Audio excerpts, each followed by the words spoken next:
Inside Air Force One during 9/11. Hopefully you guys are doing very well. I'm probably going to do this video sort of ASMR style. It's 3:30 in the morning, so I can't be very loud. But I got an extension cord for my mic, which means I can hold it right here, So let's get right into it. If you do enjoy this video, if you do enjoy the reactions, leave a sub. We're almost at 500 subs, and that's what I'm trying to get to. So if you can support me, appreciate it. Hold on. That was very loud. Hold on. Let me fix that. Okay. At exactly 8:32 a.m. on a sunny morning. Damn. Hold on. It's actually still a little loud. In 2001, President Bush room at the Colony Beach Resort in Florida and gets into his presidential limousine heading to a local elementary school. The reason for this visit is that he's promoting a new education program. Okay. On the scale of priority, this is the kind of event that would be forgotten by history. However, just minutes before Bush arrives at the school, a breaking news message makes the rounds. One that will forever change the course of history. Okay. At 8:46 a.m., flight 9/11 happened before I was actually born, which is crazy. It happened 3 years before I was born. Well, maybe a little less than 3 years, like 2 years and a half. 11 crashes into the North Tower of the World Trade Center. And the news of this event spreads in a, until then, historically unprecedented manner. Just 1 minute and 28 seconds after the impact, a camera crew from WNYW goes on Damn, air. that's kind of fast. Tim, just a few moments ago, How were they there? believed to be a plane crashed into the South Tower of the World Trade Center. How are they there so fast? 9 a.m., CNN pauses their programming to cover the crash, followed by CNBC, ABC, NBC. The fact that all of these news networks are all still around is fucking crazy. ABC, NBC, CBS, aren't all of these owned by one big media company? That's why I don't watch the news. CBS, Fox News, Ugh. and international television CNN and stations. Fox News, Jesus. In less than 10 minutes, the eyes of the whole world were focused on New York City. However, nothing is known about the causes at this point in time, and speculation about a possible... You know what's crazy is I feel like we don't ever really see interruptions in regular programming anymore. I mean, either way, nobody really watches TV. Nobody my age, I don't think. But I don't ever see programming being interrupted with a big warning message. I don't know if that's happened recently in recent years, and hopefully it doesn't have to happen, because if any type of regular programming is being interrupted, it must be some crazy news. accident Crazy. is circulating in Sarasota, where Bush is preparing to head into the school. Right along Bush's side is White House Press Secretary Ari Fleischer, who throughout the day is taking handwritten notes that reveal how everything unfolded from the president's perspective, with White House Chief of Staff Karl Rove informing the president about the impact just before he heads into the school for the event. As the nation listens to TV anchors speculating potential reasons for the crash, the president listens to school children reading stories. There's still the possibility that it could all be just a tragic accident. But a few minutes later, this possibility can be ruled out. Because of the At second 9:03 impact. a.m., United Flight 175 heads for the South Tower. Exactly 2 minutes elapsed as the news circulated among reporters and White House staff, with the president being one of the few people unaware of what's going on, until eventually the White House Chief of Staff leans into Bush's ear and says, "A second plane hit the second tower. This is America actually is one. under attack." Is this actually a screen grab of that? Is that actually what this man is saying to him in this moment? That's fucking crazy. Look at the shock in this man's eyes. This man right here, he has seen some things. Or maybe he knows some things, but I'm not going to get into conspiracies. But either way, he looks scared. A few miles away at this time, a US government-modified Boeing That's fucking 747 crazy. with the usual call sign Air Force The One last person to know is the prepares to take president of the United back on a short States. journey to Washington, D.C. What no one can predict at this point is that the president will be on that plane for much longer today. After the school event was cut short, senior White House staff gathers in an adjoining classroom for a briefing, following the news on TV, much like the rest of the country, and an initial statement was prepared. Today, we've had a national tragedy. Being the president must be hard. Simultaneously, the Air Force is clearing the way for a seamless flight of the presidential plane. I need you guys to keep a good eye on Air Force One today and make sure that it gets priority. They're going to probably be taking off early here to come back to Washington, D.C. So is there any way that you can help us out on that? Yep. They're out of Sarasota. They'll be coming back probably in the next hour, I believe. But whether Bush should really return to the Capitol in this situation is unclear. I feel like when he was as in the attacks on classroom- nation continue. While the president is in his limousine heading to the airport, he is informed of yet another strike. This is coming at 9:43 Eastern Time. We're looking at a live picture from Washington, and there is smoke pouring out of the Pentagon. About 10 minutes after the strike against the Pentagon, Air Force One is about to take off from Sarasota. The Secret Service had received reports that a person with an unclear device was near one end of the runway, and the fear was that it might be a weapon. Even though later it turned out to be nothing but a camera, as Dude, a they were on precaution, edge. the pilot decided to turn the plane around and take off from the other side so That's as not to be in crazy. the line of sight of a possible shooter. That is wild that they take all these precautions. They take that Unlike shit seriously. usual, the plane also And that's climbs at an extremely steep valid. angle, a safety maneuver that can protect against ground attacks. As Air Force One continues to gain altitude, heading towards the You already know they got capital the best city, pilots on that bitch. one other plane over U.S. airspace is still under the control of the hijackers. Flight 93, initially heading to San Francisco, had changed course. Wow. Now also approaching Washington, D.C. That's fucking crazy. As it later turns out, the passengers of this flight had heard of the attacks on New York and initiated a revolt against the hijackers. Oh, with passengers shit. Attempting to gain control. Now this I don't know much about, At so I'm 10:03 really a.m., interested in this. Flight 93 crashes in a field in Pennsylvania. What? Although the revolt was unsuccessful in saving the passengers, it did save lives by preventing the hijackers from reaching their destination. Wow. Meanwhile, aboard Dude, and I don't even really hear much about Flight 93. That needs to be talked about more. Whenever I hear about 9/11, I only hear about the 3 initial attacks. I almost never hear nothing about that. That is fucking crazy. Air Force One, heated debates are raging about where the president should be flying at this time. Bush himself had given the order to return to Washington, but in the midst of an ongoing threat, the Secret Service was not about to risk it. Bush was barred, or at least strongly discouraged from returning to D.C. Instead, Barksdale Air Force Base in Louisiana was chosen. Here, Air Force One can then refuel, and a longer plan can be devised for where the president can most effectively carry out his duties.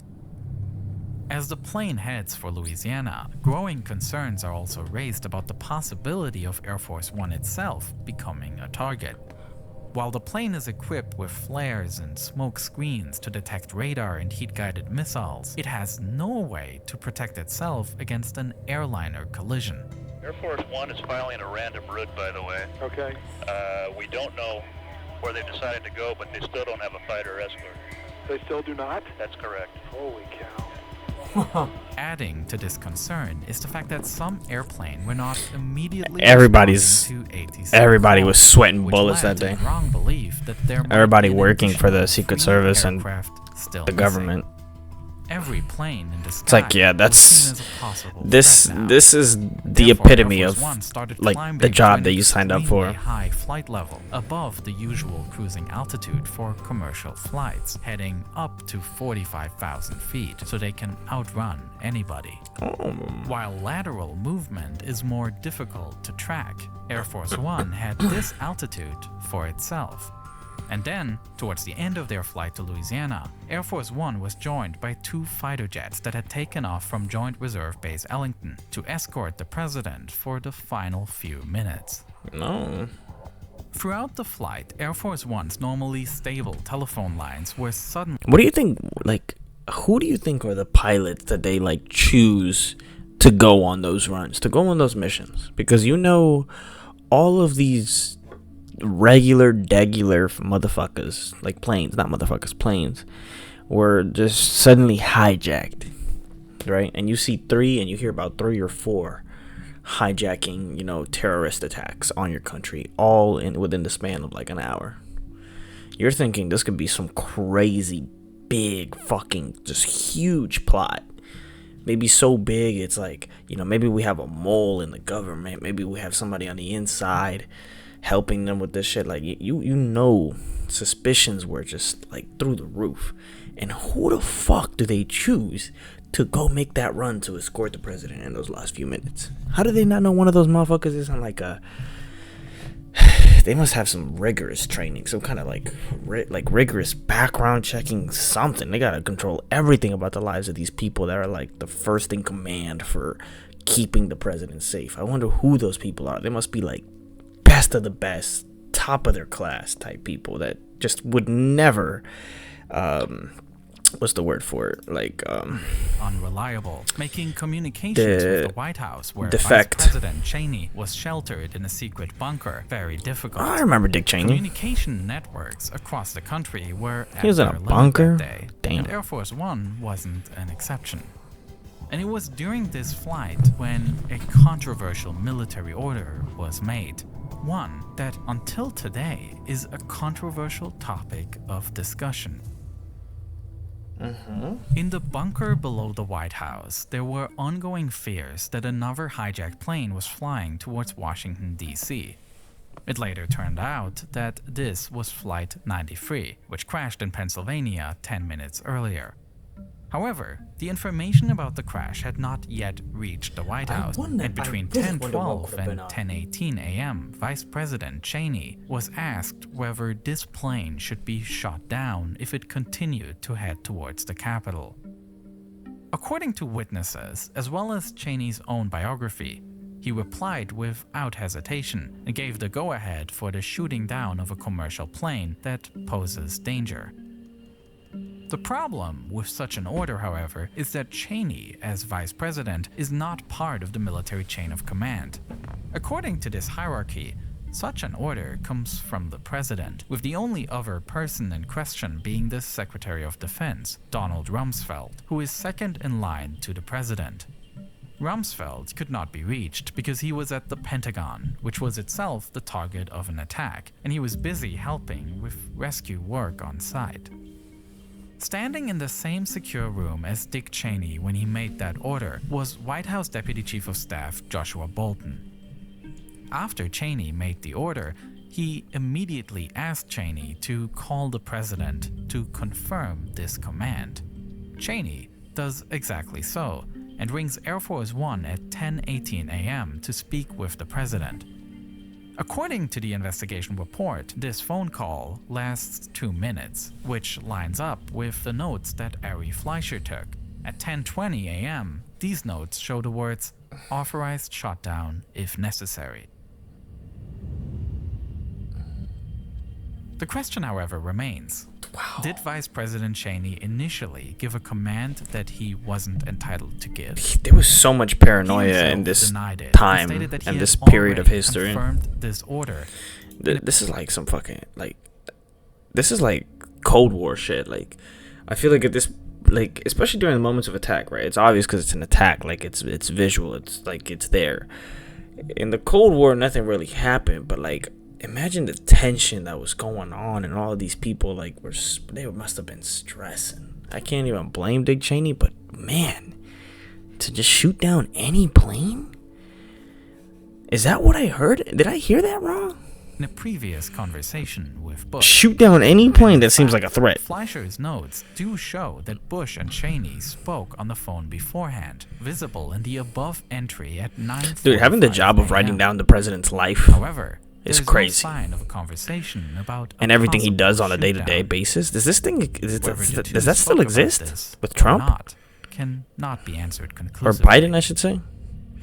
Soon it'll be Trump. Upon landing at Barksdale Air Force Base, a more detailed briefing took place, and the president once again addressed the nation. Freedom itself was attacked this morning. As Bush delivers his speech, his security team and national advisors have come up with a new destination. The president is determined to head to the White House, saying, "I want to go back home ASAP, and I don't want whoever this is holding me outside Washington." But the Secret Service disagrees, with Eddie Mernsel, the president's lead Secret Service agent, saying, "Our people are saying it's too unsteady still." Bro, just give the president Therefore, what he wants, at man. 1:48 p.m., The fuck? Air Force One takes off from Barksdale Listen to Base, that, man. heading not for Washington, but for the Offutt Air Force Base in Nebraska. The reason they decided to go here is that this base has the U.S. Stratcom bunker, an immensely protected underground compound with advanced communication capabilities. On this journey to Nebraska, Air Force One is flying almost entirely alone in American airspace. Already at 9:45 a.m., 1 hour after the first strike, a complete closure of all U.S. airspace was ordered, after which aircraft had to land at the nearest possible airport. At around 12:15, this closure was completed, with all commercial and general aviation grounded. Just 3 hours every plane in the U.S. After landing, that is at fucking Offutt Air Force crazy. Base, the president and his Imagine team being a gathered pilot in and the getting US that call from the Stratcom president. bunker. It is located 40 feet underground and is thickly built to provide protection from any possible attacks. Would it survive a In nuke, addition though? to an extensive communication center, there are also saying. several other rooms with offices and even bedrooms, so that this station could function as an overnight base if necessary.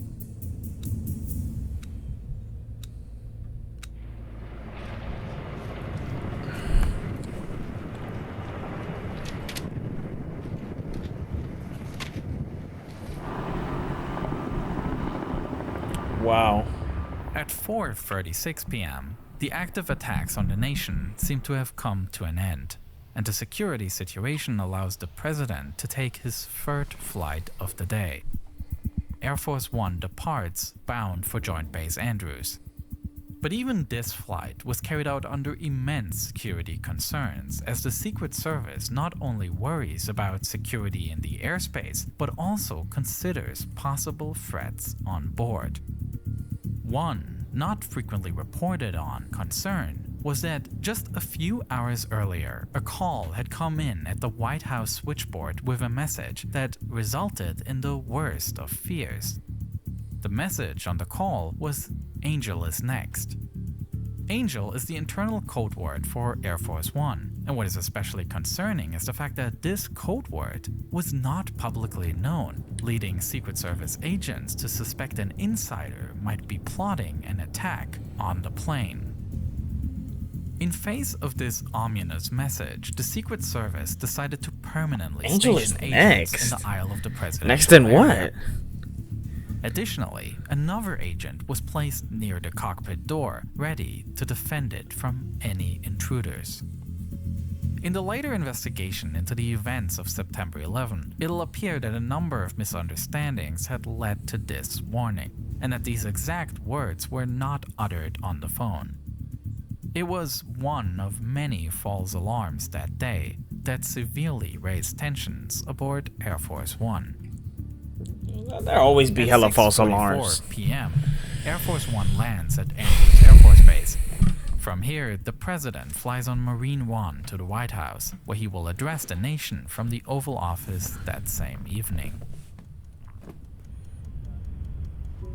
A simple journey that was supposed to take just 2.5 hours turned into a tense relay race between Sarasota, Florida and the White House in DC. All in all, it took more than 9 hours, a time period in which thousands of lives were lost in an attack that will shape the next decades. As for Air Force One, this was arguably the most serious test of its safety capabilities that ever occurred. Many of the protocols were shown to work, and the pilots made decisions to ensure maximum safety. At the same time, the day also revealed weaknesses, with a large delay until the flight could be escorted, as well as confusion due to false reports, and an unreliable communication network. All things that were improved on in the following years. Shit, who knows what kind of technology they got in that bit now? They probably got alien technology in there. Attacks brought the realities of global events directly into our homes through cable news. In the more than 20 years since, the media landscape has changed dramatically. Today, outlets not only rely on TV ratings, but also on Alright, well, that's it. That was it, guys. Hey, let me know if you're somebody here that's like, you know, you were born after 2001. I mean, before 2001. Where were you during these attacks? Let me know in the comment section below. I really want to know. I wasn't born, so I was not even conceived of. You know, I wasn't even a thought in my parents' eyes or, you know, minds, but I will never get over Flight 93. I was reading this before I started the video. And the sheer bravery and the patriotism of the passengers. I really think more needs to be. I really wish we had more information on that, because I would love to find out more about what happened inside that plane. Honestly. That sounds like some shit like, they must have made a movie about this. There's no way you don't make a movie about that. That shit is fucking crazy. That has to be a movie. I probably watched it. I just didn't know. It was really just a small group that coordinated the whole thing. It all took a few people learning about the planes hitting the towers, and they just knew what they had to do. So them motherfuckers, like, wait, so was there like a fucking struggle? Was there like a fight? Like, were they trying to break down the cockpit door? Like, that's fucking crazy. Playing Counter-Strike? When mom told me what she sees on the TV while cooking, I really want to see before being respond. In the history class for the victims once back in school. I've done that, standing for a minute in silence. Let me know what you guys think. Thanks for watching.